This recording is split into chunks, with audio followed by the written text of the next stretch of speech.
नमस्कार दोस्तों बस कुछ ही देर पहले सुप्रीम कोर्ट का एक बड़ा फैसला आया है जहां पर यूजीसी का जो नया नियम लाया गया था उसके ऊपर रोक लगा दिया गया। आप देख सकते हो खबर, vague can be misused, Supreme Court poses new UGC rules to curb caste bias. इसको थोड़ा सा हम डिटेल में समझेंगे कि ये नया नियम था क्या, क्योंकि आपने देखा होगा इसके बहुत सारे सपोर्टर्स भी थे जिनका मानना था कि ये जो नया नियम है वो आना चाहिए, और इसके काफी लोग विरोध में थे। जो जनरल कैटेगरी के लोग हैं उनका कहना था कि यहाँ पर इसका मिसयूज किया जा सकता है। तो एग्जैक्टली सुप्रीम कोर्ट ने क्या किया है, क्योंकि यहाँ पर 2 जजों की बेंच थी, सीजीआई भी इस बेंच के अंदर थे, तो उन्होंने क्या टिप्पणी दी और इसके ऊपर क्यों रोक लगाया गया और आगे क्या होगा वो सब कुछ मैं आपको बताऊंगा। चलिए आगे बढ़ते हैं, लेकिन उससे पहले आप सबको बता दूं, आप में से जो भी लोग यूपीएससी की तैयारी कर रहे हैं, चाहे 2027 हो 28 हो, हर एक बैच आपको मिलता है जिसमें प्रीलिम्स मेंस इंटरव्यू सब कुछ की तैयारी कराई जाती है, और स्पेशली 31 जनवरी तक आपको डबल वैलिडिटी भी मिल रहा है एक्स्ट्रा ऑफर के साथ। आपको बस यूज करना है ये कोड अंकित लाइव, मैक्सिमम डिस्काउंट के लिए लिंक कमेंट सेक्शन में दिया हुआ है। कोई भी डाउट है, प्रॉब्लम है बैच और ऑफर से रिलेटेड, ये फोन नंबर है, यहां पर आप कॉल कर सकते हैं, मेरी टीम आपको अच्छे से गाइड कर देगी। चलिए शुरुआत करते हैं। सबसे पहले यहां पर यूजीसी का जो रेगुलेशन है 2026 का, उसके बारे में समझ लेते हैं। देखिए, यूनिवर्सिटी ग्रांट्स कमीशन यूजीसी के द्वारा रेगुलेशन लाया गया जिसका नाम है promotion of equity in higher education institutions regulations 2026।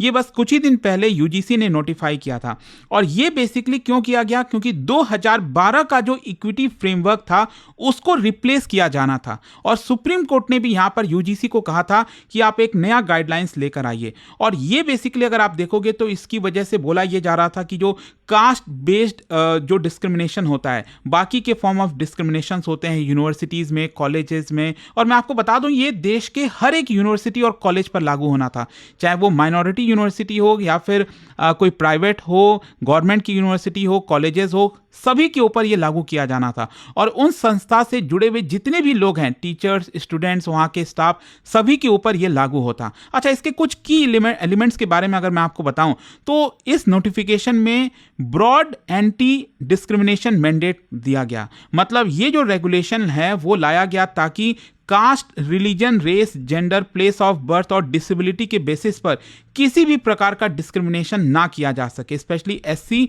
ST, OBC, persons with disabilities, इन सब के खिलाफ। और यहां पर एम यही था इस पर्टिकुलर रूल को लाने का, ताकि इक्विटी और इंक्लूजन जो है वो सभी एजुकेशनल इंस्टीट्यूशंस के अंदर लाया जाए, जो हायर एजुकेशनल इंस्टीट्यूशंस होते हैं। फिर इसके अंदर इसको लागू करने के लिए यहां पर कुछ इंपॉर्टेंट मैकेनिज्म बनाए जाए। एक तो इसमें यह था कि हर एक कैंपस पर ईओसी होना चाहिए, इक्वल अपॉर्चुनिटी सेंटर होना चाहिए, ताकि ये जो पॉलिसी लाई गई है उसको देखा जा सके, उसको एड्रेस किया जा सके। किसी के साथ डिस्क्रिमिनेशन हो रहा है तो उन सब चीजों का देखभाल कौन करेगा, ये इक्वल अपॉर्चुनिटी सेंटर होगा। फिर इसके अंदर में कमिटी बनाई जाएगी जिसका नाम होगा इक्विटी कमिटी, और इसके अंदर रिप्रेजेंटेशन होगा एससी का, एसटी का, ओबीसी का, पर्सन्स विद डिसेबिलिटीज का, वुमेन का, ताकि अगर कोई भी कंप्लेन आता है तो उसकी जो जांच करनी है जल्द से जल्द वो इस कमिटी के द्वारा किया जा सके। फिर इसके अलावा यहां पर यह भी बोला गया है कि सभी एजुकेशनल इंस्टीट्यूशंस में 24/7 इक्विटी हेल्पलाइन होना चाहिए, ताकि अगर कोई भी पर्सन के साथ अन्याय हो रहा है, अगर वो डिस्ट्रेस में है, तो वो इस नंबर पर कॉल कर सके और वो बता सके इसके बारे में। अच्छा, इसके अलावा यहां पर रिपोर्टिंग और एनफोर्समेंट भी किया गया है। मतलब ये जो कमिटी है उनके द्वारा यहां पर बाई एनुअल रिपोर्ट सबमिट करना पड़ेगा। मतलब उनको एनुअल बेसिस पर यूजीसी को बताना पड़ेगा कि हमारे पास इतने सारे कंप्लेन आए, हमने ये एक्शन लिया है उसके ऊपर। और यूजीसी जो है वो इस पूरे कंप्लायंस को मॉनिटर करेगी नेशनल लेवल पर, एक नेशनल कमिटी होगी, उसके थ्रू कंप्लायंस को मॉनिटर किया जाएगा। और अगर यूजीसी पाती है कि कोई भी इंस्टीट्यूशन अगर यहां पर नॉन कंप्लायंट है, अगर चीजों को फॉलो नहीं कर रहा है, तो यूजीसी का जो दर्जा है वो छीना जा सकता है, जो डिग्री प्रोग्राम्स हैं वो बैन लगाए जा सकते हैं। मतलब किसी भी इंस्टीट्यूशन का जो रिकॉग्निशन है वो यूजीसी छीन सकती है। ये इतनी बड़ी पावर यूजीसी को दे दी गई। और फिर इसके अलावा टाइमलाइन भी बोला गया है। मतलब यहां पर कोई भी कंप्लेन आती है तो कितने समय में जो इक्विटी कमिटी है उसको मिलना है, 24 आवर्स के अंदर बातचीत करनी है, और एक सेट पीरियड के अंदर अंदर डिसीजन लेना है। तो एक प्रकार से आप ये समझिए कि 2012 का जो रूल्स था वो थोड़ा सा वेग था, या फिर आप कह सकते हैं कि उसमें कंपलसरी नहीं की गई थी चीज़ों को। लेकिन अब यहां पर कमिटी और ये सारी जो चीज़ें हैं, रिपोर्टिंग और ये सब कुछ कंपलसरी यहां पर कर दिया गया। अच्छा, सवाल ये भी आता है कि यूजीसी ने इसको इंट्रोड्यूस क्यों किया था? जैसा मैंने आपको बताया कि यूजीसी का ये कहना है कि 2012 का जो इक्विटी फ्रेमवर्क था, वो कास्ट बेस्ड डिस्क्रिमिनेशंस को जो कैंपसेस पे हो रहे थे, उसको रोक नहीं पा रहा था और लगातार नंबर्स भी बढ़ते जा रहे थे। यहाँ पर यूजीसी का आंकड़ा दिया गया, ये उनका कहना था कि पिछले 5 वर्षों में 118% राइज हुआ है कास्ट बेस्ड डिस्क्रिमिनेशन में। और इंपॉर्टेंटली यहाँ पर जो रेगुलेशंस था, उसके खिलाफ सुप्रीम कोर्ट में भी मामला गया। मतलब 2012 का जो रेगुलेशंस था वो सही से फॉलो नहीं हो रहा था, काफ़ी वेग था। इसलिए बहुत सारे जो स्टूडेंट्स हैं, स्पेशली उन फैमिलीज़ के जिनके साथ डिस्क्रिमिनेशन हुआ था, जैसे आपको याद होगा रोहित वेमुला का केस आया था, तो बहुत सारे जो फैमिलीज़ थे वो सुप्रीम कोर्ट में चले गए और उन्होंने पिटीशन फाइल किया और कहा कि ये जो 2012 का जो रेगुलेशंस है ये सही नहीं है, ये फ्रेमवर्क इफेक्टिव नहीं है। और इसी की वजह से सुप्रीम कोर्ट ने सरकार को और यूजीसी को कहा कि आप एक स्ट्रांग रोबस्ट मैकेनिज्म लेकर आइए ताकि इक्विटी रिजीम आ सके, मतलब ये जो पूरा डिस्क्रिमिनेशन वगैरह हो रहा है उसको रोका जा सके। तो अब यहां पर क्वेश्चन ये है कि सुप्रीम कोर्ट में वापस से मामला क्यों गया? देखो क्या है ना कि ये जो रेगुलेशंस लाए गए इसको काफी क्रिटिसाइज किया जा रहा था।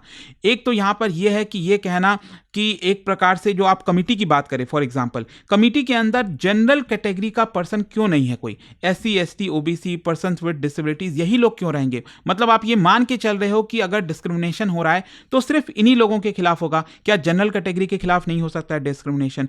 फिर यहां पर बहुत सारे इस तरह के जो तथ्य दिए जा रहे थे एक प्रकार से कि ये जो नया रेगुलेशंस लाया जा रहा है इसकी वजह से जनरल कैटेगरी के लोगों के ऊपर फॉल्स केसेस फाइल किए जाएंगे। और इसीलिए अगर आप देखोगे तो ये रेगुलेशन आने के बाद 2026 का जो नया रूल लाया था यूजीसी ने, उसके खिलाफ कई सारे पिटीशन सुप्रीम कोर्ट के अंदर फाइल किए गए। और क्या क्या बोला गया? एक्सक्लूजनरी, ये बोला गया कि ये जो नया वाला रूल लाया गया है ये जनरल कैटेगरी के लोगों को एक्सक्लूड करता है। ये मानकर चलता है कि जनरल कैटेगरी के लोगों के खिलाफ यहां पर डिस्क्रिमिनेशन नहीं होता, सिर्फ एससी एसटी और ओबीसी के खिलाफ ही होता है। मतलब आर्टिकल 14 का एक प्रकार से वॉयलेशन हो रहा है। आर्टिकल 14 हमें इक्वालिटी जो है, राइट टू इक्वालिटी, वो हमें गारंटी करता है, लेकिन यहां पर तो इक्वालिटी नहीं हो रहा है, ऐसा पिटीशन के अंदर बोला गया। फिर बोला गया कि ये जो नया रूल है वो काफी आर्बिट्री है, वेग है, मतलब इसका गलत इस्तेमाल किया जाएगा। अगर मान लो कोई ओबीसी या फिर एससी से बिलोंग करता है और उसका कोई झड़प हो गया जनरल कैटेगरी के स्टूडेंट के साथ, कोई प्रॉब्लम हो गई, मारपीट हो गया, कुछ हो गया, तो यहां पर फॉल्स केसेस भी फाइल किए जा सकते हैं, क्योंकि यहां पर सही तरीके से, स्पष्ट तरीके से चीजों को नहीं लिखा गया है, बहुत ही वेग तरीके से लिखा गया है जिसका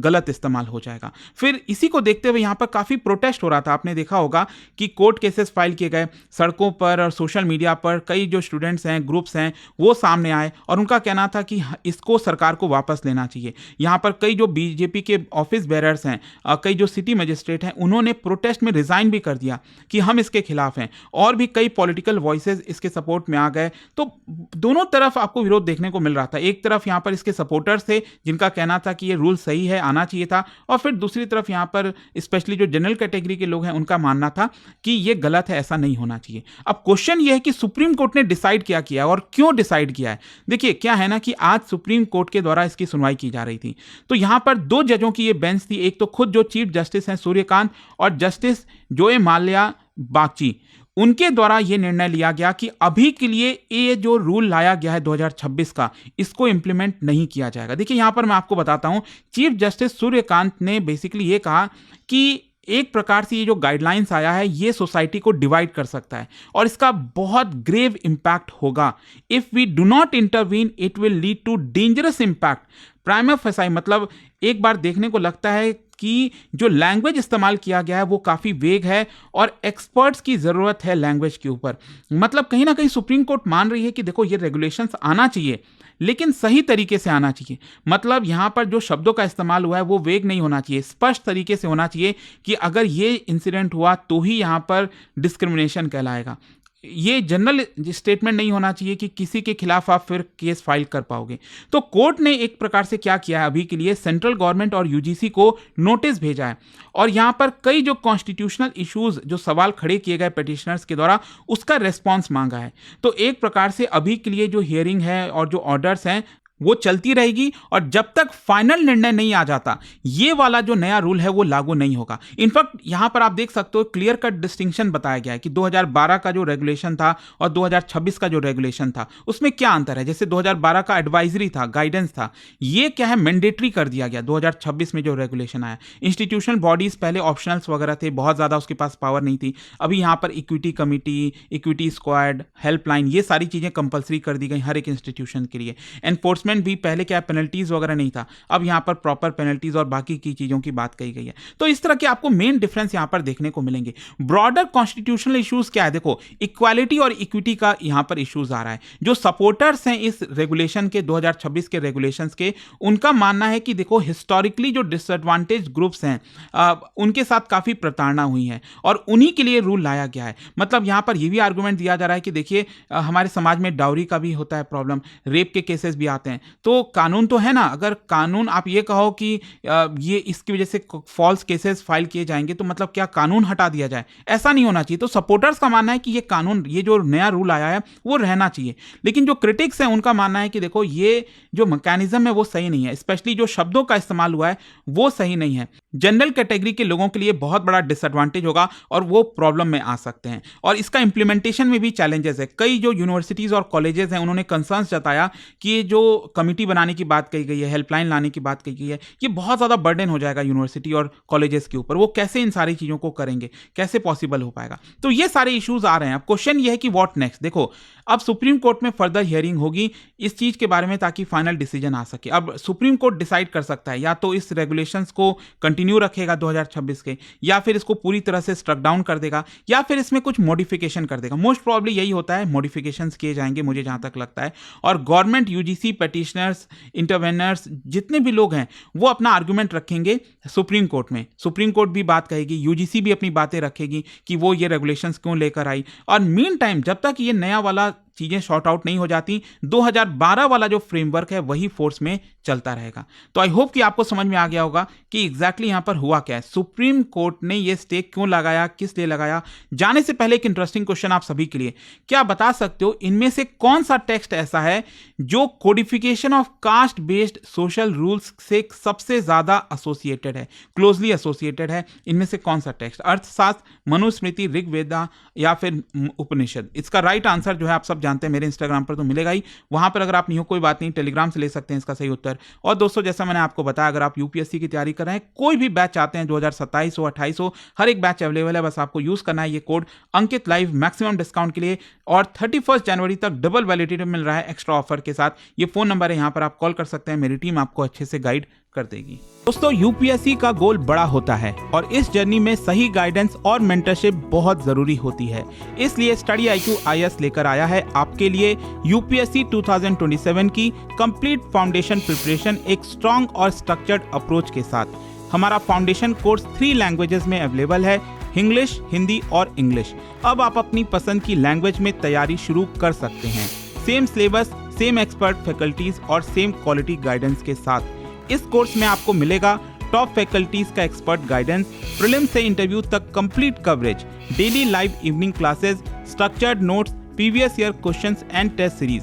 साथ में मिलता है dedicated mentorship throughout the journey. Seats limited है और अगर आपका टारगेट यूपीएससी 2027 है तो यह बिल्कुल सही वक्त है शुरुआत करने का। बस स्टडी IQ ऐप खोलो, P2I बैच सर्च करो, यूज करो code Ankit live ANKITLIVE for maximum discount और अपना एनरोलमेंट कंप्लीट करो। अभी भी कोई डाउट है तो इस नंबर पर कॉल करिए 092400232293। याद रखिए यूपीएससी की जर्नी वही जीतता है जो सही प्लानिंग के साथ सही वक्त पर शुरुआत करता है। स्टडी IQ IAS, आपका सिलेक्शन हमारा मिशन।